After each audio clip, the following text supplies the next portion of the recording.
You're listening to the Be Forever Cool podcast. My name is Rex45. This past weekend, MotoGP was in Wellington Park, Hungary. What a crazy race and races between Moto 3, Moto 2, MotoGP, the sprint. Before we bring the guys in, I want to thank everyone for liking, subscribing, commenting. We appreciate every one of you all around the world. Not just in the U.S., because it is a global show. Very excited about that. Like always, continue to like and subscribe. Check out beforevercool.com. Sign up on our mailing list and, maybe become a subscriber if you like what you're hearing. And we do have some cool merch. You can see half of it on. I may stand up at some point in the show because I got to flip a table over or something like that. But definitely go to the website and check it out. We got some more cool things happening. A lot of cool things coming down the pipeline. So very excited for that. No other racing. Well, there was other racing, but no World Superbike, no Moto America this weekend. So that's to come. But still, MotoGP, I think, was enough. Like to thank our affiliates, Pirelli, scan or go to Mark 10 Motorsport, mention Rexy45, Be Forever Cool, get some Pirelli tires, sticky tires, not the threes, the twos, the ones, the zeros. You definitely want some sticky tires when you're out doing a track day or doing some races, which is coming up this weekend if you're a club racer and part of the Pan American series in Roebling. Also go to Woodcraft, mention Rexy, get hooked up, type of race paraphernalias, rear sets, clip-ons, tire warmers. I do have the tire warmers. It's pretty good. Rear stand, front stand, armor body, Hindle exhaust. I did have an Acropovic on my R6. Somebody rear-ended me, teared off my Acropovic. Hindle from Woodcraft was able to get me squared away to go racing. Honestly, I didn't even know just any difference between the horsepower between the Acropovic and the Hindle, and it's a lot cheaper. So definitely check out Woodcraft. With no further ado, though, let's bring the gang in and see what's going on. TJ, man, welcome to the show. How you doing tonight? I'm doing good. Can't complain. Just had a week ago, just was at the track. So I had a great time. Finally been on the track after 11 months. So got my feet wet and got my itch out. So now we had a crazy weekend with MotoGP. So I'm just ready to talk about it. That's good. No doubt. Likewise, man. And I saw Jaylen Brown out there doing some Tai Chi on a boat. He getting ready for next season? I didn't see that, but I don't know. Jaylen Brown is once he's lost, he's been all over the media. So I don't know what he's trying to do. I think that's the beautiful thing about the media, about the landscape we're in today. Somebody talks about you, you can turn on your recorder and answer that. And so I think, some people are seeing that, and it's interesting to see how it plays out towards the end. But it is, there's always a David, there's always a Goliath. So and somehow David does win. So all these Goliaths out here might have to reassess the situation. But let's keep it moving. Reese, welcome to the show, man. How you doing tonight, man? Yeah, man, can't complain. Just working, trying to get home for vacation. Oh man, all you gotta do is point what, north, southeast. No, I'm heading east. I'm trying to go southeast to get home, man. That's about it. Oh, that's what's up, man. Are you excited for the Spurs Knicks? I know you're a Philly guy. You're Jersey though, right? So I'm Jersey, but I know Lewis is over there, grinning because the Knicks is, up 2-0, but and it's gonna be, right now, so it's gonna be a tough game tonight. Yeah, I agree. I didn't realize it was an away game for the Spurs, but it'll be interesting to see what happens. But let's get Lewis in the mix. What's good, man? Welcome to the show, man. How you doing tonight? Good. I see you got your orange in the background. Is that more for the Knicks than anything else? A little bit for the Knicks, a little bit for my boy Solly Mervis. That's what's up. That's what's up. Definitely got the orange and blue in the back. Yeah, man, for sure. It's it'll be interesting. I mean, it's been a long time, and you know, I don't want to jinx the Knicks, so we'll see what happens. We'll talk after the game is over. Yeah. I don't want to jinx them either. I just want to wish them the best of luck. You know, I don't think it's going to be as easy as a lot of people predict. The Spurs are in the playoffs for a reason. They're in the finals for a reason. Like, they're a strong team. They've got a great team, and I think they're not gonna make it as easy as everybody thinks. You know, it's gonna be a hard-fought game. This game, the next game, and if it continues on right until the end of the series. So yeah, I completely agree, and that's how it should be, because at that level, you got to be talking about game, 6. You know what I mean? If you're getting swept, it's not a good look. But speaking of swept, I don't even know where to start the show tonight. So there's a lot to talk about, and so we'll start with Marquez. Marquez in the press interview, he was like, "Nah, man, I'm not going to finish okay. If I'm finishing in front of these guys, there's something wrong with these guys, And then he goes out and get pole position. And then he goes. I think I'm the only one that had him picked for the prediction. Then I think I was laughing when I predicted him. Yeah, you might have been the only one. And then he goes out and wins the race. I mean, like, what do you say about that, guys? And we'll start with TJ, man. I mean, Marquez, a guy that's not 100% fit, the second best bike manufacturer on the grid. Digi has been doing this thing. Granted, Digi didn't get a fair play this weekend, but we'll get into that. What are your thoughts on what Marquez did? The fact that what he said, what I'm saying? Because now, like, I'm not talking if I'm a rider, I'm not talking to Marquez after this. You know what I'm saying? Dude, you played us. What are your thoughts, TJ? Man, like, first of all, I know Reese picked Mark, and throughout the weekend, I was like, God damn it. Like, this guy, like, I should have known at Magello the way Mark performed after what happened, 2 weeks off of getting a bench screw taken out and a surgery on his foot, like how he performed, that obviously he's back in the game. And I already said that we talked about that he's something to watch it for the championship. That definitely has a chance. So, I mean, I know last year he did the same thing at this race. I think he got pole and won the race by a lot of seconds. So I didn't expect this, but the way he talked in the press conference, you could just see it on his face that he just was being content about it. Obviously, he's not really cocky about his skill level. He knows what he can do, but man, he just handled business like unexpectedly, and you just got to say he's back. Right. That guy just, what he was able to do, it's just, you just know what his injuries are, and he's leaving people. So. Right. I mean, Reese, man, I mean, is this like, a foul shot moment for these other riders, you know what I'm saying? Or maybe when you're in tennis, you might get a slam. It's an easy shot. You kind of relax. Did these other guys relax on Marquez, or he's just on a different level? I mean, Mark's on a different level. I mean, he's had battled a lot of the greats, and he's been on that level ever since he was a young kid.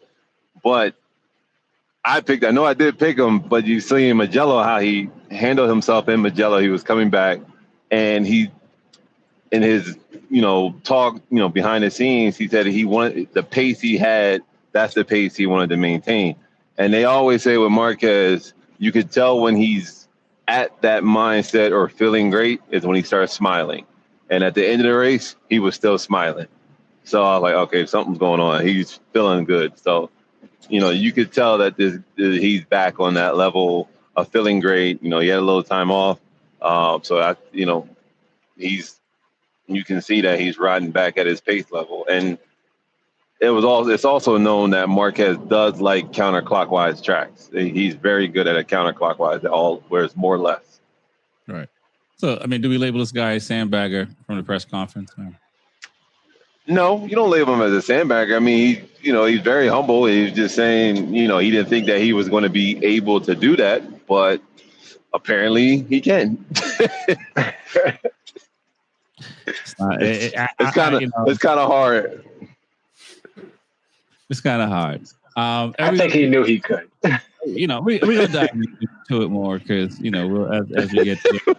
This, man, you saw it, man. So what are you saying, man? You buying more Volkswagen stocks? No, I'm not buying Volkswagen stock for other reasons, but no. I mean, Pecco even said it in the press conference. He said, "You know what? I'm never playing poker with Marc Marquez." He's like, you can't believe anything he says because he's never going to tell you he's injured and he's never going to tell you he's 100%. He's just going to go out there and ride, and you're going to find out the hard way, whether he can ride or not that weekend. So, last weekend at Mugello, he showed he had pace. He still had a couple of issues. He was working through them. Again, just coming back from surgery to replace a screw that was bent, and he also had the foot injuries, and he's still recovering from the injury last season. So he's got a lot of injuries to deal with, but I think he, at least for this race, he was in the right position at the right time in the right race, because this is a track that's very demanding, but this is also a track where passing is at a premium. There's not a lot of passing. It's a very single line track for most of the track. And this kind of benefits him because if he can get himself in the right position, he doesn't have to worry about battling through multiple people. And if he can block pass on a regular basis and keep the line, it's going to make it very difficult for the person behind you. So even if he had some deficiencies in himself, and even if the bike had some deficiencies, this is a track that helps you hide those deficiencies if you place yourself in the right place. So he was able to get pole position. He was able to stay out of the mess that was from third place back because everybody was cluttered up. And he was just able to get some room. I mean, Acosta kept them honest for the most part, but he was able to just outmaneuver Acosta, do what he needed to do, get pole position, because it's not like he had a flawless weekend. He did taste the ground. He knows what the Hungary ground tastes like. But he was just able to push in the practices, push in the free practices, find out what he could and couldn't do, and then go out and do what he could do to the best of his abilities. And the results were there, pole position, sprint race win, and full race win. So it was a good weekend in points. It was a good weekend in probably his overall self-confidence because he hasn't been on the podium that much this year. And to be on a top step this year, kind of gets that monkey off his back and gets him back into the ballpark. Because if you think about all the races he's missed, he's not that really, he's not mathematically out of the race for the championship. We're not going to talk about that right now. A man shows up to a press conference in a boot. I mean, first of all, you're unfit to race if you show up to the press conference in a boot, says what he says, and come out and do this. I mean, do we have to call race direction on this? No, because it's part of the game, man. This is mentally, this is a mental game. If you look weak in front of your opponents, they think they got you, but they don't know they don't got you. That boot could just be for show. I've gotten to races where I've walked around limping. Oh, my back hurts, this and that. I'm in the best shape of my life. And I go out there and I win. And then they're like, damn, we can't beat this dude when his leg is hurt. We can't. So now it's like, damn, this dude's that good that even with like a messed up back, messed up leg, he got a fractured finger, and he's still beating us. Right. So again, you don't show all your cards. This is poker, and that's why Pecco said what he said. It's like, I'm never playing poker with Marc Marquez. He's just too good a liar. Right. No, I hear you. I forget the F1 driver that won one championship that grew up with Lewis Hamilton. I saw a clip on him saying, he the year he won 2014, I can't remember the kid's name now.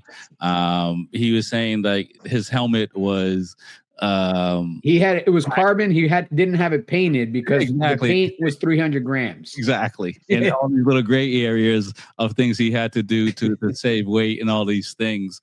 Yep. It's the gray areas that matter.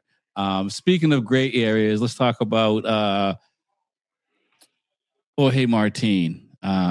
This guy should Aprilia just terminate his contract, sideline him, just send him out back because he's causing more damage to than good for the team as a whole. What are your thoughts on what Martin did? And should Aprilia just make an executive decision and just say, "Look, man, we'll get somebody else to come in for you and just enjoy the rest of your summer. Go to Yamaha next year." What are your thoughts, TJ? I mean, it's so unfortunate, like the progress that Aprilia has made so far, and the progression that they've done, and they're actually high in the standings, and there's always controversy, but we see it. It's like out loud. I mean, I understand a couple of races ago when Raul crashed into Martin, he caused a fit. But yeah, Martin has to be more under control. Like, he crashed in a wheelie at the end of a race, and it's just you got to understand turn one is it's really hard, especially the grip position that he had. If you're in the inside, it's you can't attack like you are on the outside. And so I don't know what his plan was, but he definitely lost control. And to take out two Aprilias as well, and now it's like you're causing points for everybody and money for everybody. It's like, come on, guy, like. This is like after what we just had like, a couple of weeks ago. Like you showed me your coaches and stuff like that, and it's not a good look as a champion rider. Right, I agree. Reese, what are your thoughts, man? You're an inside guy. I mean, it's not the first time riders have been paid out and sat on the sidelines. Is the penalties that he gotten, which I think is was a double long lap penalty for the next round or something like that. Should Aprilia do something about this or what? And what are your thoughts about the crash? And is he just overzealous? No, the crash was just fucking stupid. It was just stupid. It's like, I don't know if he had a brain fart or he just lost, whatever he did, or he could just go on the inside. But knowing that turn one on that turn, it has the new pavement they're still dirty. It doesn't have a lot of grip, especially being on the inside like that. I don't know what he was thinking. As far as like terminating his contract, I mean, unfortunately, you're still on a contract, so it's like they're not going to terminate him, but they probably won't give him a lot of stuff. Being that that's a fact, it's just like anything.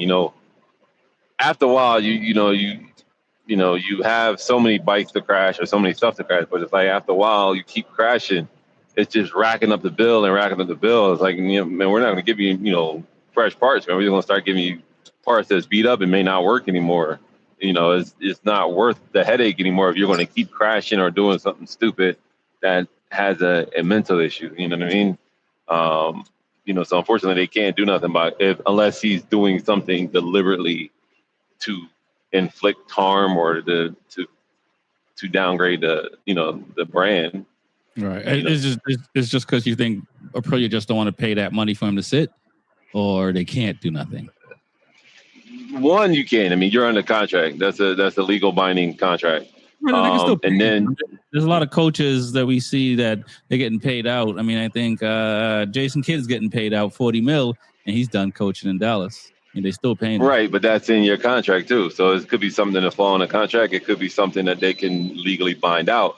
Because remember, if it's not there, then they got to go through lawyers. They got to go through all types of stuff to get out of this contract to pay him out. So then you're paying more money to do the legal stuff. Plus now you got to pay him out. So there's a whole bunch of stuff that you got to go through, red tape and everything else. So we don't know what's in that contract. I mean, we'll never know. But it could be just for a point at this time, just keep them and get rid of them at the end. Right. Well, I mean, it builds a better culture if the guy's not there. That's so far between last year and this year has been the sour puss in the mix. What are your thoughts, Lewis, on what Martin did and, the harm is done to Aprilia? I mean, it's not just Aprilia he did harm to. I mean, it's the individual riders that he did harm to. So two of these guys are in the mix for the championship, and you not only took them out, but you could have seriously injured them, if not worse. I mean, the guy that I feel took the biggest hit is Bezzecchi, who currently leads the championship. He got hit the hardest. He got tangled up with the bikes. I mean, thank goodness he was able to walk away, but it could have been ugly. And again, this is, I'll reiterate what the Aprilia manager said. This is not a mistake that a championship level rider or a championship winning rider should be making. Right. You're a second off the pace of the guy in first place. You're not going to find a second from the start line to turn one. You will find the crash truck. You might find the inside of the ambulance, but you won't find a second in that area. You're also on a very new track, so it's very dirty on the inside. You're in the dirtiest part of the track, and you're trying to make up, 4 or 5 spots? So there's a lot of things that went into it. One, Martin made a huge mistake, and after weeks and weeks of him complaining everybody else being reckless, he just goes back to showing how reckless he is. He's always the first one to point fingers. He never points a finger at himself. He'll find a million excuses why something went wrong. He'll never look in the mirror and be like, I'm the reason it went wrong. I was overzealous. I went in too hot. I did, understand, read the room, man. You're in 8th place for a reason. You're a second off the pace of the pole setter. You've been at that pace all weekend. You're not getting any faster. You haven't found anything. Race your race, find your rhythm, and try to get the most points you can. But you're not going to win a race. Nobody in the history of racing has won a race at turn 1 on the first lap. Yeah. But a lot of people have lost a race at turn 1 on the first lap. So that's one part of the equation. And him going and, apologizing, that's great, man. I'm glad you're mournful and regretful of what you did. You still did an asshole move. Right. You still ruined the race for other guys. Right. You put 3 guys in the dirt. You took one guy. One guy was able to remount and finish 12th, the Gian Antonio. But Bezzecchi was out. These other guys were out. Their race was done and dusted. And some of them had the opportunity to probably finish on the podium because they had more pace than you. Fernandez had more pace than him. Bezzecchi had more pace than him. But instead, you 7-10 split them like you're practicing for the National Bowling League for doing a dumbass mistake. Right. I'm surprised he didn't jump up and blame Fernandez or Agura because that's his MO. Oh. It's somebody else's fault. It's never my fault. Did you not see at the end when he got up? He was like, it's like, bro, you did it. Yeah. Oh, what happened? Did Agura grab my brake? Oh, Agura wasn't near me. Who's near me? Who can I blame? Blame yourself, man. You did a stupid ass mistake. And you ruined the race for 4 other people, really. And you also ruined the race for some other people because they had to work their way around this melee. Yeah. So they lost touch. And like I said, this particular track is not a track that you can make up a lot of time. Right. So it's a very narrow, difficult track to get to pace and stay competitive. Right. So let me ask this, right? Because we said Marquez dominated the weekend. But I feel that Raul, Bezzecchi, and probably Igura, because Igura lost time because they had to check up. What do you think? Do you think the outcome would have been the same? If those guys stayed up? Yes or no? And why, TJ? I mean, absolutely. I mean, if you look at the sprint, we didn't talk about the sprint yet, but they did really well. I mean, in the beginning, going into the practice, they didn't look too good. Their Aprilias, they were down the field. I think Ducati had most of the top, 1, 2, 3. But going into the race, like their Aprilias look good. Bezzecchi finished 3rd, Raul finished 4th. So they absolutely would have a chance if that didn't happen. Talking about a full race Grand Prix, luckily Pedro Acosta was able to keep up, but that was a big gap in between. I'm sure that would have been Bezzecchi and Raul, probably Fabio. So, Antonio. Right. No, I completely agree. I do think it would have been different. Let's ask Reese, man. What do you think? It would be different if those guys stayed up? Yes, no, and why? I know your money was on Marquez, so you're happy with the turnout. Honestly, if you look at the pace, I don't think it would have been different as far as the winner, but I think the total of, second, third, fourth, it would have been a lot more mixture going on in there. It might have been a battle for first to get in there. But I don't think the actual outcome of the winner would have been different. I think the outcome of the rest of the field would have been different. It'd have been like I said, more of a battle because Aldeguer, Bezecchi, Digi, a lot of them did have pace to go with the front running group. So Right. I think it would have been a different, as far as the different battle up there. It'd have been better to watch too. It'd have been more fun to watch. I completely agree. Lewis, your thoughts on that? Would have been different outcome? I think 1 and 2 would have been the same outcome, but I think 3 would have been a different outcome. I think Acosta and Marquez at this particular track were on another level that nobody else could touch. I think they were the only guys in qualifying that got into the range that they got, which I believe was like a 136. I think so. Yeah. So those two guys this weekend were just on a different level than everybody else, but there's no reason to believe that Bezecchi couldn't have been there. De Gianantonio couldn't have been there. Even Fernandez should have been there. They should have been battling for third place. I think third place was up for grabs. And even if it wasn't up for grabs, there's still other points between first and 14th. So there's a lot of points that are lost now. First and DNF. Yeah. So Mark, there's more points than a DNF. And so Mark gains, 25 points on everybody that was in the championship lead. So a couple of more good Martin weekends like this, and we could see Mark right back in like the title hunt. Right. And we could see some others deeper in the title hunt. We could see, Bagnaia is starting to put some good races together. Acosta is putting a lot of good races together. If Martin decides to go bowling a couple more times, Aprilia violence, then we could see a big change in the leaderboard. Strike again. Let that man sit. Let that man sit. Is all I'm gonna say. I mean, going back to last year, I would have cut him off last year. Like after the embarrassment that he put Aprilia through, like that relationship was over then. And even then, I said like I would go into the contract because most contracts have certain clauses, right? And there's performance clauses, but there's also clauses in there where if you do anything detrimental to the team, technically I could void your contract and I might not have to pay you. Right. And a lot of these contracts have these written in there because, God forbid Martin goes and kills a busload of kids. Aprilia is not going to pay his ass. I'm sure somewhere in the contract is like, there's a busload of kid killing contract clause where I don't have to pay you. Yeah. And let me ask this, guys. I mean, and we'll talk about the sprint and Q qualifying and also the race.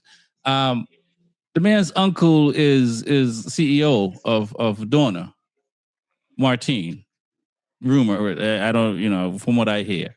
So, I mean, you're at a disadvantage when the guy that's running the program is your uncle. You kind of walk around, like back those old cartoons, Spike and the little dog, and the little dog was always talking trash because he knew he could just call Spike, and Spike growling at everybody. Is there a little bit of that going on where these guys kind of like, we don't want to really piss this kid off because we know who his uncle is? TJ? Yeah. I didn't know that rumor. That's that. Oh, if that's really true, but yeah, I mean, of course you don't want to piss him off because of who his kid is, but at the same time, like you can't go out and cause ruckus and use him as an advantage. So, I mean, you got to do what's right.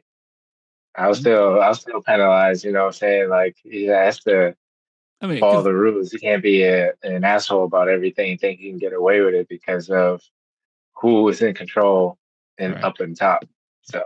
So okay. Let me ask this, Reese. I mean, is the penalties enough for the guy for Martin? I mean, should it be harsher? Because it really, screwed up a lot of people. This, double long lap penalty, grid position. And I mean, should he have some time off? I mean, just like the manager from Aprilia said, I mean, it should be a little bit more harsher. And I wouldn't be surprised if there's more. It could be more penalties coming down because they're probably still taking a look at it. It might not be, but I honestly believe there should have been a little bit more harsher penalties than just the too long lap penalty. I think grid position, maybe a suspension. I mean, you're not only talking about something a blockhead move. You actually could have hurt somebody, not just taking points away. Like you actually, if you watch it, he lost control of the rear, and it was over from there.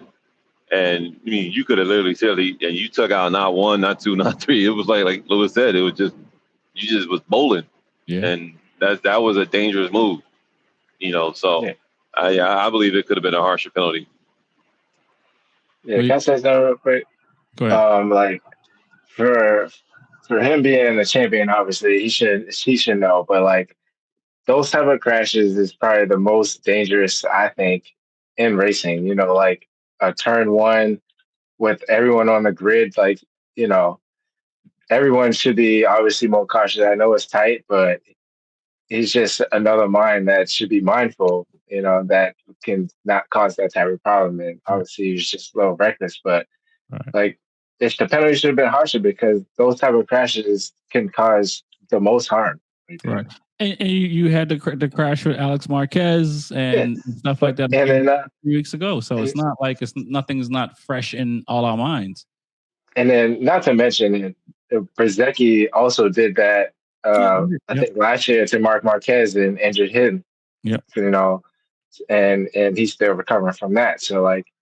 I mean, the turn ones, maybe they should put the line up closer so they can only hit like second or third gear or something like that. But everyone should still be a professional and obviously know where they stand. Like Lewis said, Mark and Pedro was the only one that touched 36. So you already know you don't have the pace. So why even try to jump in like that? So I just think that penalties should be harsher also.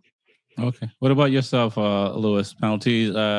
What do you think they race direction and FIM landed on penalties for this guy? I think race direction needs to set a higher penalty level for this particular kind of penalty because these start first turn crashes are by far the most dangerous crashes. There's a couple of different things happening here, and they all need to get addressed. One, similar to the race in Spain, the starting point to where turn one needs to be shorter.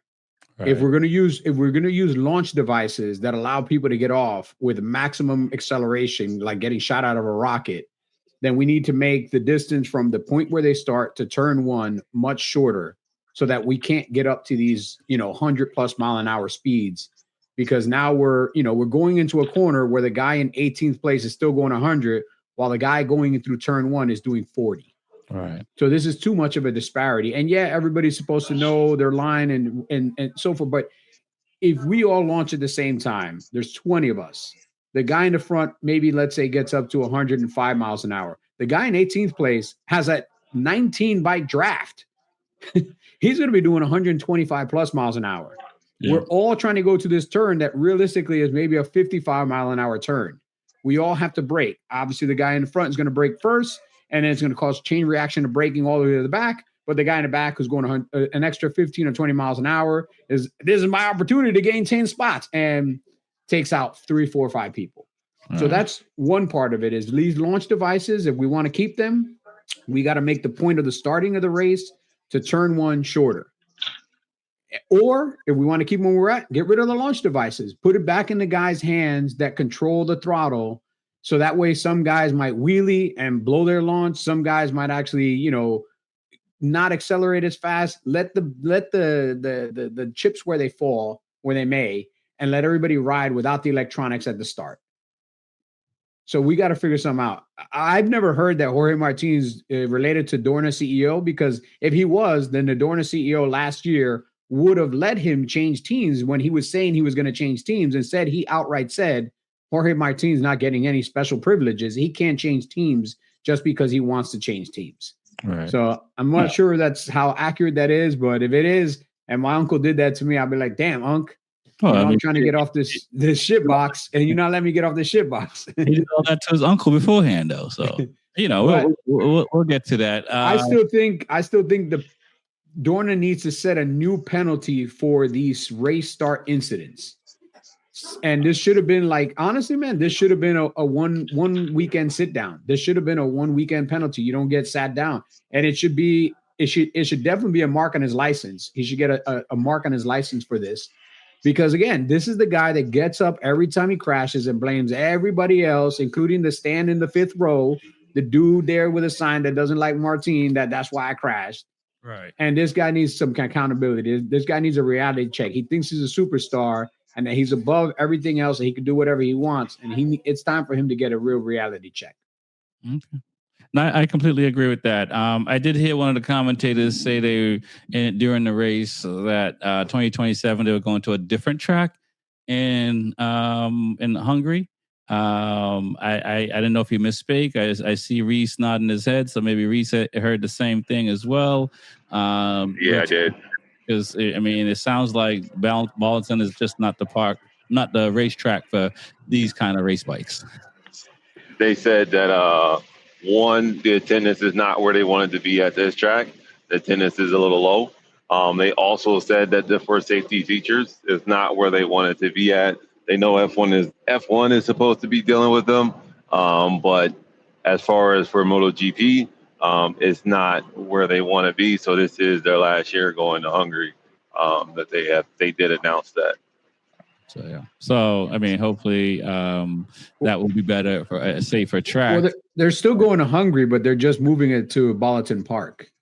Not Bolton Park, somewhere else, right? Yeah, somewhere else. Yeah. But they're still going to somewhere in Hungary. But. Yep. Yeah. No, yeah, just not that track. Just not that track. Yeah. All right, guys. So let's talk about the.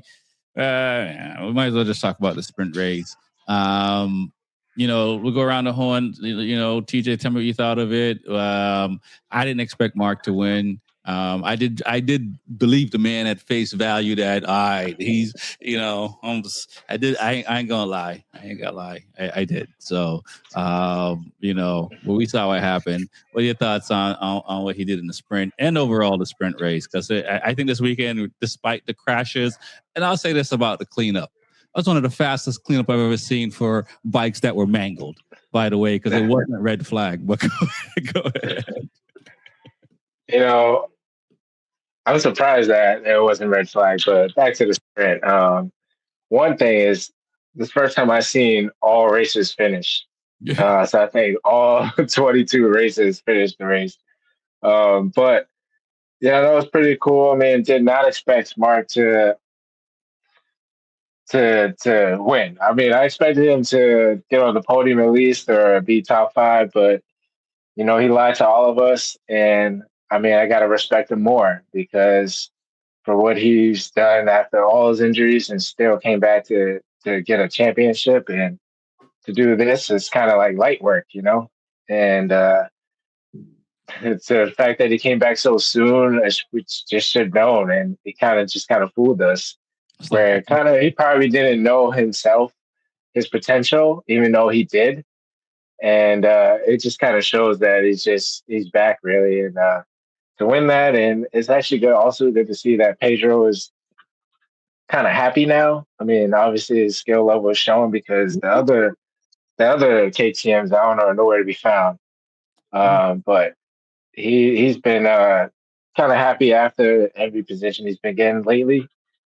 Knowing that he should have that first, but Mark's still not gonna let him have it. I don't know if he's happy. I mean, this is like Jay-Z at the Roots picnic, what Mark did, and I don't think Pedro is happy coming in second, especially leading for so many laps in the main race, and to have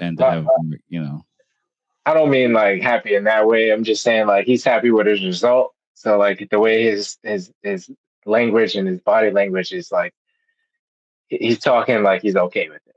Then sometimes when someone's upset, you can tell they're just not happy with the result. But from where he was in the beginning of the season, he's finding his way. But the other KTMs are a little further back. So I feel like he's kind of happy in that way. But I know he's still angry. He wants the first place. Yeah, I don't know how happy he is. He might be happy that he's going to Ducati next year. What are your thoughts, Reese, man, on the sprint race? What your boy did, Marquez. You're trying to get up there in the points. I see you. Hey, man, what Marquez did, I mean, was amazing. I mean, he didn't let Acosta get it. Like you said, like TJ said, I mean, you could see in Acosta's face, he just wasn't happy with second. I mean, it's kind of hard you've been there for a little bit and you still and you're like right there teetering the edge and almost getting a win. and you still haven't gotten in, and then you get some rookie that comes up, Aldegar that comes up and already gets his win, or a friend that's nowhere to be found and gets a win. So it's kind of demoralizing to you. You're like, what the hell am I doing, man? Like, what is this? So it's definitely a kick in your ass, and it's just like, damn. So when Marquez did, especially in the sprint and in the race, it was just, man, it was something special. I mean, the guy can race. I mean, the guy can, he knows how to manage his tire wear. He knows, what he needs to do. And if you get out in front, it's like a lot of guys I know, especially in our series. If you get out in front of them, they may not be as fast as you, like, by themselves, but if they latch on to you, they're not going anywhere. They're going to latch on to you, and you're going to just pull them along the track. Mm-hmm. And Marquez, if he latches on to you, he'll let you go, but he's just going to latch on and just let you do your thing, and eventually he's going to catch you and pass you. Right. And it's pretty impressive to see what the Ducati was able to do. I mean, we saw Digia doing it this whole season so far. He's been the most consistent guy on it, but it seems like Mark literally was playing with Acosta. He did. It looked like he was playing with Acosta. Like, I'll let you go, and you take it, and I'm gonna come right back past you and play around with you. But it did look like he was playing. But like Lewis said, I mean, the guy has a straight poker face. He has a poker face that you just like, I can't read this guy. But that's the name of the game, psychological warfare. The area. I'm not gonna let you win. Mr. Gray, the real Luis Ortega. What do you thought of the sprint, man? It was pretty fun to watch. It was fun to watch. I enjoyed it. This track is it's not safe, but it is fun because the passing opportunities are few to be found. And when you do pass, you pass in a way where you either have to make the perfect block pass or you have to pass knowing that you're going to blow up your exit and give the guy that you just passed the opportunity to pass you on the exit because they've got a better line than you. So it really narrows down. I think there's really only a few spots where you can pass. And if you're good enough on the front end and you ride the hell out of the front tire, you can kind of keep your line to the next apex and kind of keep the person behind you. But, some of the passes, especially closing in front of the guys, I mean, it looked like they were chopping each other's noses off in a few places. I was just like, oh, man, that's somebody did that to me. I'd be mad. That's sketchy. But you got to do it. This is, the limitations of this track is you almost have to chop somebody's nose off to really keep them behind you. Because if not, they're just going to keep passing you back and it's going to go back and forth, back and forth. And you saw that with Mark and Acosta, both in the sprint and in the race where, right, they exchanged some tight passes. And I'm surprised they actually kept the pace they kept, considering like some of their passes were, they should have probably lost about a second and a half. And instead they were like still stretching away from the guys in second, third, fourth, and fifth place, So it was fun watching them. And Acosta's day will come. When that day will be, both him and I would like to know, but right. There's only so many times you can be the bridesmaid and not want to punch the bride in the face. Right. No, I completely agree. I mean, I think it's for all riders. I think this race weekend was a textbook way of playing chess on the racetrack, because it wasn't just, passing and keeping your time. It was passing in the right point to get an advantage as well. And outside of Bastianini, who, I don't know, he's just kicking, soccer balls into a public train station, almost punted. I forget who he almost punted off the track. Was it Mir or one of these guys where he came on and he got a long lap penalty for it? But yeah, that was in the main race. He ran wide and just came back on and just was just kind of like, oh, you were there. It was an intelligent racing weekend to see. So very excited about that. Let's talk about Diego. I mean, I had one correction I have to make, I guess, that he did win a title last year in Moto2. So when I said he didn't win a world title, not MotoGP, but he did have a title. But this guy's riding really well, man. What are your thoughts of how he was? Luca was able to stay in front of him in the sprint. I mean, in the main race. But what are your thoughts on Diego and how he's riding? I mean, top 7, top 5. What are your thoughts? I mean, he's been riding well. I mean, the fact when you start to get your pace and you see the fast guys, and then when you start riding, you actually are riding. You see them on the track, like your pace is up there. So he's been riding really well. He's been figuring that Honda out. This weekend, I think he started in Q2, and I think he was the highest Honda compared to all the other ones out there. And I mean, he finished Sixth and seventh in the sprint and 6th in the main race. But yeah, as a rookie, I mean, he's on a decent bike that's improving, but he's been impressive. He's been improving every round. That's what you want to see out of a rookie. And I mean, I'm sure he's gonna get his taste of the podium soon. And I mean, what fun would it be to see him to get one before Pedro? Yeah. I mean, if Honda gets any better, I mean, haven't seen Honda up there really, unless like Zarco has done something. But if Honda can get their chance ever, it'll probably be Diego first. Right. What are your thoughts, Reese, man, on Diego, what he's doing? To qualify 11th, finish 7th, 6th on a Honda. Is that just the tutelage of Marquez because they do train together, and Mark is just saying, let me tell you how to ride the Honda? I mean, it could be a tutelage of Marquez, but you got to think, when one of the greats wants to actually train you, they see something in you. And Mark probably sees something in Moreira. I mean, the kid is riding very well for a rookie. To start in 11th, to finish 7th, to go 6th. Because I did keep tabs on him in the full race, and he was just slowly chipping away, moving up. And I mean, he's not passing slouches. He's not passing slow guys. Right. So he's slowly chipping away at it, and eventually he's going to come along. It would be nice to see him get a win or even get a podium. So I think his day will come, and I think it's coming.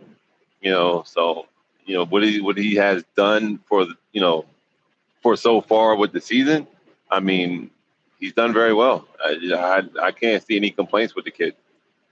Right. No, I completely agree with that. I mean, the guy's doing it. Lewis, what are your thoughts on Diego, how he finished? Honda looked pretty good at this track. No, Honda's still coming along, man. I think Honda's heading in the right direction. It's a little late for this particular package, so I'm hoping that they're taking the data from this package and moving it over to next year's bike, because whatever they're doing is working for them. Like, they keep kind of moving ahead. Whereas, Yamaha is kind of stuck in the past. Honda is actually making themselves a little bit more competitive. You got Marini, you got Diego, you got all these guys doing really, really well. And that's great to see. And, TJ said that if he wins a race before Acosta, they might have to put him on suicide watch. So you need to chill. But I'm not going to say he can't win a race before Acosta, because if he keeps going the way he's going, there's a little bit of one, Honda coming along, and two, the kid's got talent. The kid's riding with people that have talent. The kid has the right management, the right team around him. He's got the support of Alex Marquez. He's got the support of Marc Marquez and a bunch of other fast guys in the paddock. And a lot of people are looking at this guy as another potential superstar, that in the future, him, Acosta, Fermin Aldeguer, all these young guys, these are the future guys. And if this is what the future has to hold, then future looks good, man. I hope we get a couple more young guys next year that can be on this level very quickly, because as a rookie, if you're finishing in the top 10, you're pretty happy. If you're finishing close to the top 5, you're over the moon, especially being on a Honda. Nobody expects much of you, one, because you're a rookie, and two, because you're on a Honda. And the only guy that outperformed this weekend during the race was Marini. Yeah. And, Marini's been on a Honda a few years now. It seems like he's on his last year of the contract and he's looking for a new home. I mean, if I was Honda, I'd really start considering moving him from the satellite team and putting him on the main team. You know, let's give this kid all the support he needs because this could be our next Marc Marquez. Let's not do something stupid and leave him in a satellite team where he's not going to have everything he needs to get to that next level. Let's hitch ourselves to a young person. Let's hitch ourselves to this wagon. Let's see how far this horse is going to pull us. All right. Ika Luca, my guy. Your guy. My guy. Look good on that Graffini. 27. I mean, come on. Like, listen, this guy deserves to be in MotoGP. I mean, come on. I mean, for a guy stepping up, hasn't been on a MotoGP bike since 2023. I mean, granted, we had mayhem in the main race, but nonetheless, to finish, I believe seventh. Very impressive. What are your thoughts, TJ, on him? Should somebody be looking at this guy? I mean, come on. I mean, is he sandbagging in World Superbike, just giving it to Bulaga, even though he can probably squeeze out some more tenths? I mean, I think Bulaga's got him on that pace. Oh, my bad. My bad. Go ahead. I was saying, I think Bulaga got him ready for that pace for MotoGP. It's fortunate for him to get a ride like that. I mean, I'm super happy to get out there and perform, and to get out there, obviously knowing that he's been with Top Rack the year before. I'm sure he probably had like an edge, like, all right, I got like a challenge for myself, you know, even if I know him bad. Let me just try to keep up with Top Rack and get ahead of him. Didn't manage that in the sprint, but you know, with all the mayhem in the GP, he got seventh, was really impressive. But yeah, I mean, that guy is showing that he has something up his sleeve and he can have potential. We've seen other guys like Albert Bautista, other guys come in and as a wild card, and they're in the back of the pack. So just to prove that you can jump in the front is really cool and impressive. So. No, hopefully he can get a win in World Superbike over Bulaga, but he's sitting here saying, "I'll let you have it." What are your thoughts, Reese, man, on what Ika did? I did not expect him to be in top 10, but the guy seems like he should be a MotoGP rider full time, and he's still young. I mean, he's still young. I mean, he's still got time. I mean, but what he did was very impressive. You know, me, I'm going to be a little harsh. I'm going to be a little this. But it's kind of nice when you don't have the pressure. You're just a wild card. You can go out there and you have no pressure. It is what it is for you. You know, you're just a fill-in rider. You have no obligation to finish top 10, top 15, or, you know, whatever. You can just go out there and you're just going out there and winging it. So it's kind of like the pressure's off of you. So when that pressure's off, you know, you can kind of let your hair down and go for it. You know, being that he's on a full factory team, you know, in World Superbike, it gets kind of like, you know, the pressure's on him. He's got to finish in a certain position. He's got to do well, and you're on the top team. So, hey, you know, a little bit more pressure's on you. So it's like they say, you know, can you perform under the bright lights, you know, when the pressure's on? Can you do the same thing you do when the lights are off? Right. You know, so, I mean, but like I said, what he did was, you know, was very impressive. So maybe somebody's going to look at him. Maybe somebody will give him a chance and see what he's got. You know, never know. Future's wide open for him. Yeah, I think so. I mean, you know, because it was pretty impressive what he did. Lewis, you heard Reese say no pressure. I mean, but the guy hasn't crashed in World Superbike yet, and on that Honda last year, he was good for a crash every other round, at least. So I think he's handling the pressure on the factory. 7th place, I assume, you know, bonus check is still coming out for 7th place. Might not be as nice as 1st place, but they're still, you know, the team is still getting a little something. They get to feel a little good because they've been used to what Alex Marquez has been doing. What are your thoughts on Ika, man? He deserve a full-time shot? Hell no. What this shows you is how important it is, 1, to have experience on a MotoGP bike, and 2, to be on a quality MotoGP bike.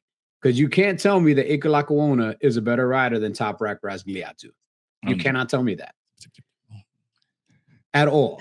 But he's got experience on Moto 2 and Moto 3 and MotoGP bikes, like we spoke about last week, how that feeder system feeds directly into MotoGP for a reason. You get to learn how these bikes differ from World Superbike or production bikes that are designed or redesigned into race bikes. These are pure born bred race bikes. They don't turn the way superbikes turn. They don't do a lot of things the way superbikes do. And that's why he's able to come back, one, also on a Ducati, not on a Yamaha. If you had put his ass on a Yamaha, he would have finished 23rd, even though 21 people only sign up. And that's after 4 people crashed out. He still finished 21st. Okay, so there's a lot to it other than Ika Lakawona being the incredible talent that he is. He is a talented rider. I'm not going to take nothing away from him. All right. Well, But let me ask.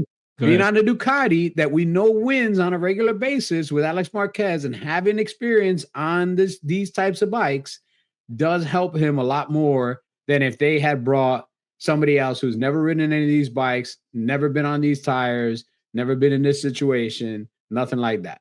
So let me ask this. Is Jack Miller a better rider than Top Rock? Oh, hell no. Oh, well, he's just finishing in front of him all the time, though. He has more experience on the bike. You're talking about a guy that's been in MotoGP for what, 11 years now, since he was like 12 years old. I think he was 12 years old when he got to MotoGP because they jumped his ass from Moto 3 to MotoGP for no apparent reason because he wasn't that good to do that jump. Been on every manufacturer, and he's been on every manufacturer except Suzuki. That's the only manufacturer he didn't ride for. He's ridden for everybody. I know. If CF Moto came out with a MotoGP bike tomorrow, he would sign with them tomorrow because he needs to keep that record going of being on every single bike. All right. I'll go on the record and say Ika needs to be back in MotoGP. It was good to see him. Right. Go ahead. What I will say is if Ika could do this on a Ducati, you're going to tell me that Bulica can do better than Ika on the same bike? If I put Ika and Buliga on the same Ducati on the same track, you're going to tell me that Buliga's not going to get in his ass and drop him like a bad habit? Not the first time out. If you just talk about experience. I think but Buliga has experience. Not on the MotoGP bike. MotoGP, man. Not on MotoGP, Moto 2. He'll go.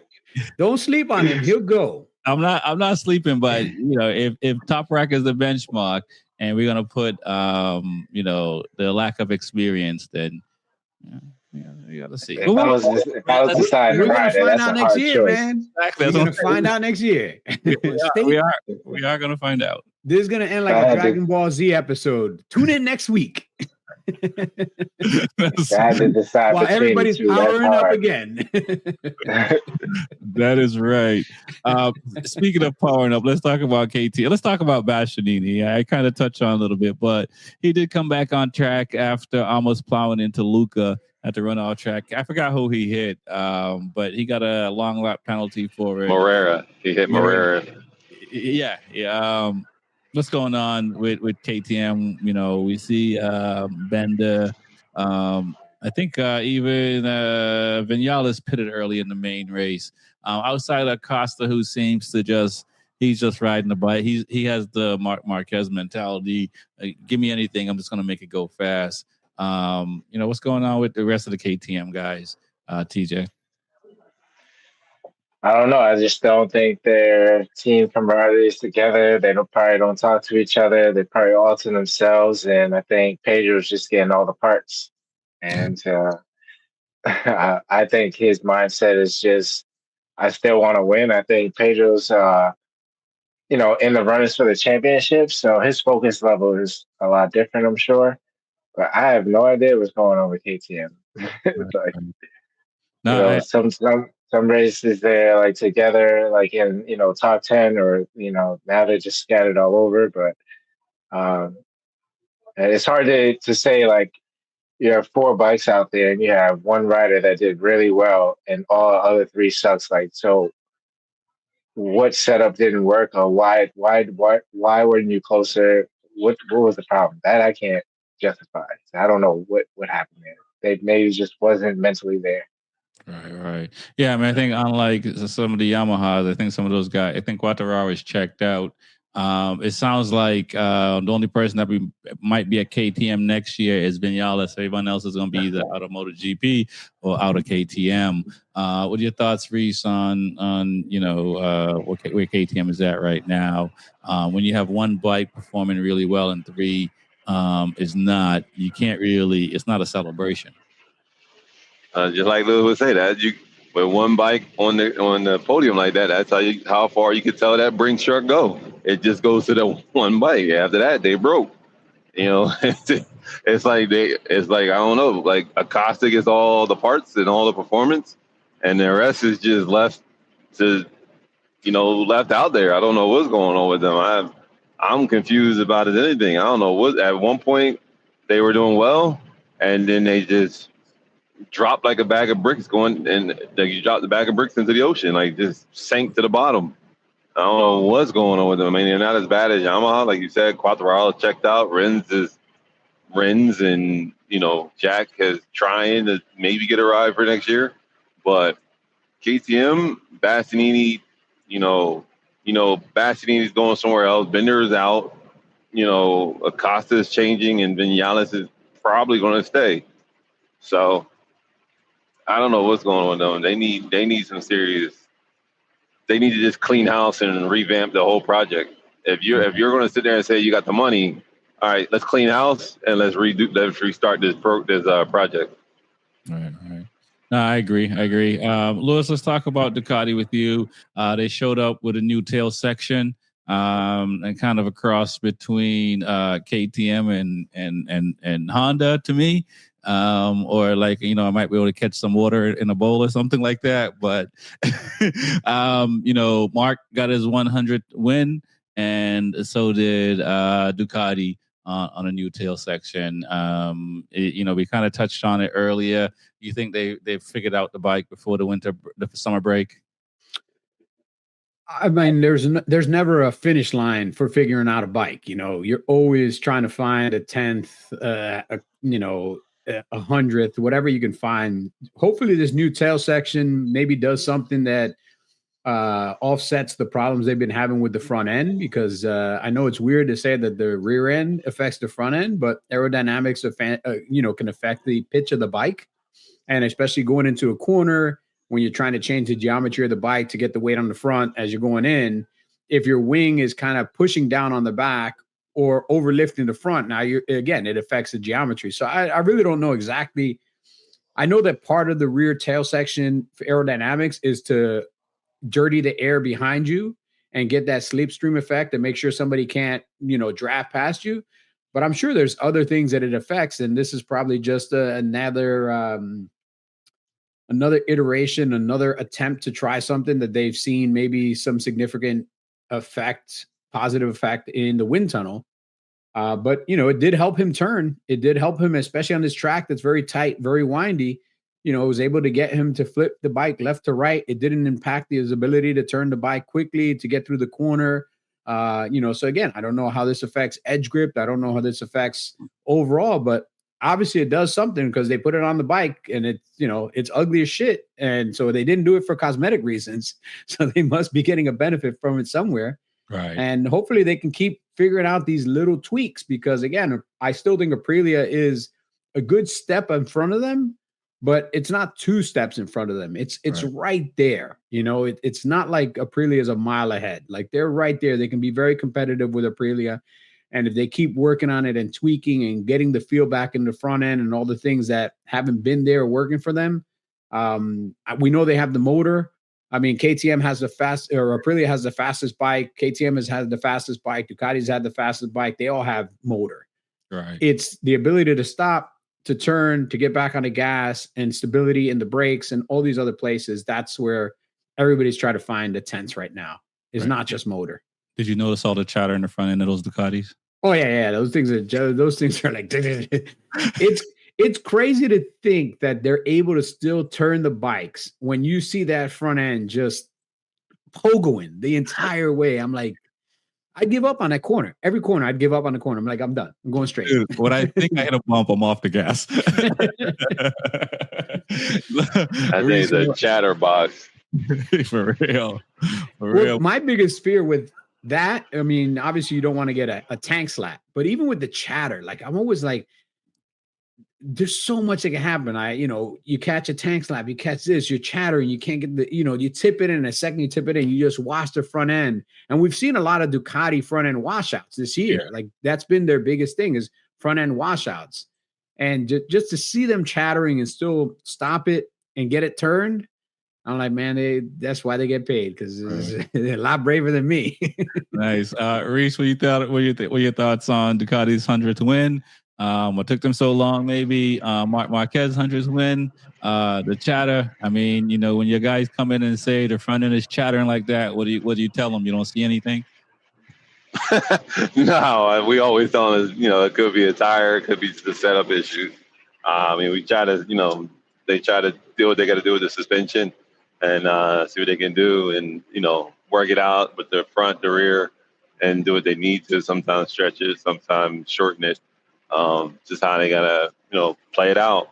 But with Ducati's win, with 100 win, I mean, that's impressive. I mean, that's very, very impressive for both of them, for Ducati and Marquez. Especially the way Mark has been going through his trial and tribulations with his injuries, coming back from surgery, stuff like that. So that's very impressive for them. It's very impressive for Ducati. At one point in time, as they would say, that was a shit box, and now they were the cream of the crop, and like he says, the Aprilia is right there on there. They're right there with them, so it's very impressive. When you get that 100 win, something to stand up for. So, congratulations to them and Mark. And I think Mark is still going to click out some wins coming here in the next race. Right. I agree. I think so too. Kind of scary. What are your thoughts, TJ, on the 100th win? No, that's a big milestone, and it's very special. And just watching the race of seeing Mark get his 100th and Pedro trying to fight for his first, it's just like he almost had his first, and and then Mark, with his experience, got that 100th, and it just goes to show you the difference in experience there, where Pedro's still just a pup in the game. Right. But dangling the Davide, the manager, man, this guy, he's so emotional. Like when Mark went down and like I think practice or qualifying, he's always throwing his hands upset, and if they win, he's just so into it, and it's just it's good for them because he just put so much into it, and it's a good milestone for sure. Yeah, I agree. I do feel though, guys, that Pecco is not getting the same love that Mark is getting. Just looking at between first place and third place, it's just like, oh, Pecco, hi, good job, pat him on the back. It's like you can tell there's some love lost there, and I'd love to be a fly in the room and figure and find out what's going on. But let's talk before we get out of here, guys. Let's talk about Moto2 a little bit. Let's talk about Moto2. Like the amount of saves in Moto2. Very impressive. I don't know if it was Algado or Alonso. Like he lost it twice and saved it. What's the deal with Gonzalez? I mean, this guy he should have a MotoGP seat waiting for him next season. This guy's riding unbelievable. It can't be he's not a marketing guy. What are your thoughts, TJ, on Moto2? Gonzalez. And just the saves that we saw over the weekend. I mean, yeah, there was a lot of crazy saves, and I mean that turn one going into turn 2 and 3 is not really flowy, and it's a lot of riders ran wide, especially the other parts of the track. But yeah, Gonzalez was fighting for he was in second for most of the race, but. Right. He found his way. He had a little more pace at the end, and it just showed his dominance from what he was doing in the season. So he's definitely showing that he can possibly step up to the next level. I mean, he's doing really well, but you got to take every race by race. I mean, we are not even halfway through yet, so You know, anything can happen, but he's showing some really good stuff. Right. I mean, you know, Reese, we hear other guys in Moto2 that's already signed that's not leading the championship. I mean, you know, how much, what else this guy got to do? Win every race? I mean, bleed for the people. Like, what do you got to do to get signed? And, you know, I mean, these guys with the cat-like reflexes, I mean, some pretty cool saves. I mean, to go with the saves, I mean, there was a lot of, as you know, Marquez's save likes that was going on. You know, they were very impressive. I mean, like TJ said, going, you know, like the guys are saying, going into turn one, that's a very, very slow turn. Like they're braking hard going in there, but as you noticed, they weren't going in there so much like deep or wide because it was bare minimum grip to go in there. So they kind of ran a little bit wide to play it safe sometimes. So it was just weird. So I mean that right there was taking a lot of people out. And with Gonzalez, you know, not having a GP ride, again, you know, back to a couple shows that, like I said, I mean, he deserved one the way he's riding. But again, we don't know what kind of personality he is. We don't know what kind of person he is behind closed doors. Like we all say, we want to be a fly on that wall. We don't know if he's hard to work with, easy as a rider, easy to get along with. You know, there's guys that tell the crew to fuck off. You know, I'm like, and then we'll just look at you like you're crazy. You know, so I don't know. I don't know what type of person he is. You know, I mean, that could be a factor. It could not be. But, I mean, the guy is riding very phenomenal, and he's dominating right now. So, right. You know, Lewis, you got to tell Gonzalez he needs to talk to Jack Miller and find out what the recipe is. What are your thoughts on Moto2? No, I love Moto2, man. I think it's the most competitive, tight racing that we have right now. You know, it's what World Super Sport used to be before Ducati took over with just a bunch of Ducatis. And before Yamaha had to give up on the R6 and now they're racing the shitbox. But I love Moto2. I think these guys are incredible talents. The top 9 here are probably the most talented top 9 that's been in Moto2 in a while. Usually you get like 3 or 4 guys, maybe 5 guys in Moto2 that are like at that elite high level. Mm-hmm. But looking at the top 10 guys in Moto2, any one of them can go to MotoGP, and I really wouldn't say that team made a mistake. Gotcha. Like the talent pool is so deep there, man. And you don't have to win the championship to get a Moto2 ride. And if you do win the championship, it's never been a guarantee that you're gonna get a Moto2 ride or stay in MotoGP, yeah, or even stay in MotoGP. You might, you know, there's plenty of riders that went from Gardner. Yep, went from MotoGP, Moto2 to, you know, racing a super sport in Moto America now. Yeah. stepping up in the world. Big steps up. Racing against 17-year-olds. Yeah. Huge step in your career. Man, I don't know what you're talking about, but let's talk about Kinet. Let's shout out American Racing Team, Salek for putting the bike on the podium. I think he wanted to win it. He felt like he could have. He sounds like he had a rough couple of years, and he was very grateful to get the seat with the American Racing Team. How important was that win for the podium for those guys? Because we thought Joe would have been doing better than he did this year. Has been doing this year. What are your thoughts on the team getting the second place? Go ahead, TJ. No, I think it's good, man. I mean, the American Racing Team is for a couple years in, but you want to get up there and get more victories and get more stuff for yourself. And it's good to see that Salek was able to get up there. I mean, Joe Roberts was not, but I mean, we want to see that American Racing Team up there, especially for being over here. So. Want to see us always get up there and get more recognition, and it's finally good to see that. Hopefully, we can get a first place and hit a national anthem. Yeah, no doubt. Reese, your thoughts on the team, and you know, I think they're just lacking the consistency. But it seems like, you know, and I don't know if it's a one-off, but Salek seems to think it's not a one-off. I mean, it was good to see the team itself up there. I mean, he did very well. I mean, he did way better than Joe Roberts. You know, we all thought Joe Roberts would be better than what he is. But he just seems to be struggling and seems to just not have it. And, you know, at this point in time in his career, I mean, you're not going to GP. You're at that age. It's kind of where you got to hang it up. But it's nice to see the American team doing well.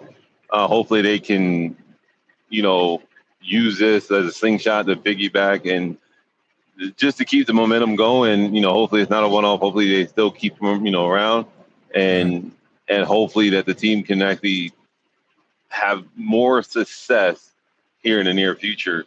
And like TJ said, maybe one day, because now we have the success as an American team, we can maybe hopefully get an American rider on it and have the American flag hoisted over there.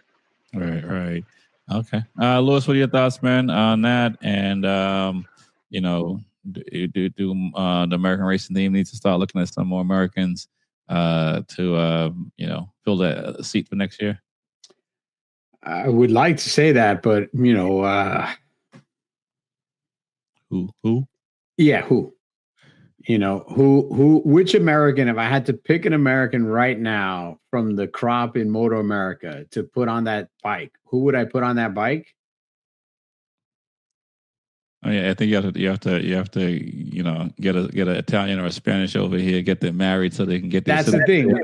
We'd have to import a Spaniard, have him race here for a year, and then deport him back to Moto 2, and then be like, oh, he's American. He lived here for a year. It's just our feeder system doesn't work well to bring people to Moto 2. We sent our hands down best rider to Moto 2, Cameron Beaubier. We've sent a couple. And Cameron Beaubier did have experience. He was a Red Bull Rookies Cup kid. You know, he was Marc Marquez's teammate in Red Bull's Rookies Cup. So if anybody was going to have any type of level of experience in European tracks and how those bikes ride and everything else, it was going to be him. And he went there when he was at the top of his game here in the U.S. He was crushing everybody. You know, he was beating guys and demoralizing them here. And he went there on the same team. Wasn't a great package that they had, so I'm not going to blame it all on him because they didn't have a great package. Yeah. They didn't have the right chassis. They didn't have the right equipment. They had poor funding. So there was a lot of other things that went into it. But in his entire time in Moto 2, he was a non-factor. Yeah, that's some good runs. SDK's entire time in Moto 2. Oh, his was worse. I was going to say, was not even a non-factor. It was not a non-existent non-factor. Yeah. So we've had two very, very talented guys go there. What I would consider some of the most talented, definitely Cameron Beaubier being the most talented. And we couldn't get over that hump. We couldn't have somebody that went there and adapted. So either we need to find an American and send him out to Red Bull Rookies Cup when he's like 10 years old, and hopefully he'll be able to compete. And I know there's a couple of Americans in Red Bull Rookie Cup now, but they're struggling to even stay in the Red Bull Rookie Cup because their cutoffs are really harsh. Right. You know, if you don't finish in the top, I think 10, you get cut out so that they can make room for 10 more new people. And so it's a super cutthroat thing. And I hate to say it, man, I would love to see more Americans. I mean, the American team in MotoGP has an Asian and a Spaniard. Trackhouse, American team, no Americans. I don't even think any other mechanics are Americans.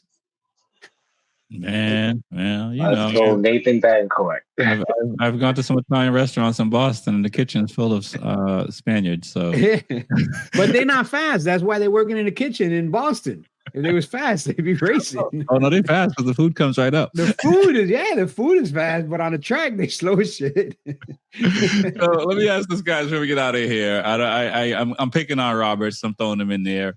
Roberts, Canet, Anshu. Is it time for those guys to start looking towards World Superbike next year? Because I mean, these guys that are, to me, you know, they had the opportunities, but for one reason or another, we're not yielding the results, or they're not yielding the results that they thought that they were going to happen when they came, much less what we thought. What are your thoughts, TJ? And we'll go around the horn. For Anshu, I wouldn't say so much yes as of go to World Superbike. I mean, he was just in Moto3 a couple years ago. I mean, there's guys that's been in Moto2 for much longer. So I'm like I 4 years, feel like he can. 5 years. He's been on. Has it been that long? He's on Red Bull a couple. I mean, the IO team for a little bit. Then he went to another team. I think he's on his third team now in Moto2. But yeah, I mean, as far as like Canet, I think it's time. I think it's time because he had his chance, even his chance to go to MotoGP. He had his chance to win a title in Moto2, and it just hasn't gone his way. So I think it's just time to possibly move on. Joe Roberts, possibly, maybe. I mean, I just don't see them like Lewis was saying, just giving those top results. I mean, Joe Roberts been up there a few times, but I don't know. I don't like to just kick people to World Superbike, but I think definitely Connect. Out of all those three, he'd probably be the first one. Definitely to probably move on. World Superbike is no slouch now. I mean, you know what I mean? Like, no, it's no slouch, but if you slouch there, you're really done. So at least you're still in Moto2. You still you're with the top guys. So. What are your thoughts, Reese, on those three guys? Yeah, even some of the other guys, but those three, because they've been in Moto2 now for. I mean, Dennis Anchu is probably the only 4 years, maybe 5, but Roberts and Canet definitely over 7 years. Right, like Chad. I mean, I could see possibly one more year of trying, and then maybe move on. But like Canet and Roberts, it's time to move on to different pastures. It's time to try different other pastures out there. World Superbike. Joe may come back. Something, but Aaron Canet, he can go to World Superbike. He can get it. He can add another tattoo to his neck, and nobody would really care. Joe could go to World Superbike and be over there with Garrett, and Garrett's stepping up. He may have a better shot on a production bike, But with those guys, it's just you've had. It's like you're just holding the seat. You're holding everything up. It's time to move on to a different pasture. You had your shot. You had plenty of chances. I just don't see you there too much longer. I don't see you there past this year. I don't see those guys there past this year. Okay. All right, Lewis, what are your thoughts, man? I mean, you got the inside scoop. 22, 26, and 28. Anchu is only 22. He could probably hang out for another couple of years, make some money. He's never going to – I don't think he's ever going to see a MotoGP ride at this point because you're 22, man. I hate to say it, that's not old, but right. in Moto2 to MotoGP years, that's ancient. Aaron Canet, 26, man. You've been in Moto2 since you was like 12 years old, man. It's time to find a new job, bro. You ain't going up and you can't go down. So you got to find something outside the paddock unless you want to be a professional Moto2 rider for the rest of your life. And at some point, even that gravy train is going to be cut off because your results aren't living up to what they should be for somebody that's been doing it this long. Or you're on a team that doesn't really have money and can't really give you the tool. Yeah. Somebody that you got to buy tires for every weekend because they don't have money for tires. So he should really start looking at World Superbike as an option because it's not like he doesn't have talent. Right. He's a very talented rider. He's a very competent rider. He's somebody that maybe you can't build a team around, but if you put him on the right team, he can flourish. Right. I know that there's going to be an opening next year at the Ducati squad in World Superbike. I mean, if I was his manager, I'd be knocking on Ducati's door, begging anything I can to be Iker Lecuona's teammate for next year. Frankie. Frankie Morbidelli. We'll see. Everybody wants that seat, man. Everybody that doesn't have a seat wants that seat because they know that it's the best seat that's available. And in World Superbike, even guys that are in World Superbike want that seat. But I honestly don't think that seat will go to another World Superbike rider. I don't see them bringing somebody else from World Superbike. I think this is an opportunity to bring somebody from MotoGP and put them on that seat, or maybe bring somebody from Moto2. But Aaron Canet's another one. And Joe Roberts, as much as I like the guy, I've met him a bunch of times. I think he's a great guy. I mean, injuries have not been his friend. Right. He's had a bunch of really bad ones. He's been recovering. It feels like every year is like a rehab year for him. And I just think that, at 28 years old, you've kind of outgrown the class. Right. I mean, you're racing guys that are, 6 inches and 50 pounds lighter than you. Like, my man, you're all on the same bikes. If it's the same horsepower on all the same bikes, how are you going to compete with a dude that's 5'5" and 127 pounds? Right. And When Rinaldi, when you an American. Yeah, Rinaldi was the last person that was straight World Superbike. Or was Rinaldi in Moto 2? I don't remember. But Ducati, Aruba Ducati hasn't had a World Superbike rider move up the ranks in a minute. So I think Joe should definitely be looking at World Superbike, or again looking here in the US. There's a couple of seats that I know are already open for next year, and they're starting to look at the rider market, and there's a couple of good seats that seem to be open for next year. And this is an opportunity for him to come back to the US the same way SDK did. SDK is doing great with the Orange Cat team on the BMW. And I think there's other opportunities for Joe Roberts to come back. I don't want him to stop riding. I would love him to keep going to Europe, because we want to have like some American presence. But if he can't get a ride in World Superbike, I don't think Moto 2 is the place for him anymore, man. I hate to see him either finishing off the podium or DNFing or just not being as competitive as he can be when his teammate is coming in second place on the same bike. Yeah, I completely agree. I think I had. Okay, I'll see if we'll figure that out. I completely agree, guys. Before we get out of here, though, did I miss anything? Anything you guys want to bring up before we get out of here? I was gonna bring up the points, but I think I lost it here. So it's all right. We know who's winning. Yeah, we know. Nah. I need my points. Nah. We can save it for next week. Yeah, you're still down. I knew it was over when that accident happened. All my riders is all. I saw all my riders on the ground. I was like, well, it's over. Nah, you're still down by like 10 points for East or something like that. So you're not there yet. Okay, let's see. As long as it's over, I'm still right there. I'm like Marquez. I'm sniffing that podium. It seems like it. I ain't gonna lie. You were down in the dumps and you're in second place chasing, you got teammates taking teammates out. I don't know who learned that. Crazy. What's the next round? Is the end of the month, so we got a couple of weeks. Yeah, we got World Superbike this weekend though. We got World Superbike. We don't. End of the month, we got the Bulliga show. You mean? Oh God. Yeah, we got the Bulliga show, and then we got Moto America and MotoGP again at the end of the month. Yeah. Reese and Lewis is not subscribed, so they won't be watching that. No, they cancel their subscription all the time. The 19th is the Czech Republic, so not this weekend, next weekend. Next week. And then the Netherlands at the end of the month, and then we got Germany, and then the summer break, and then go to Great Britain. There's a couple of tracks, man, that Marc Marquez could gain a lot of valuable points, especially if Martin keeps doing what he does and taking out the other Aprilias. I agree.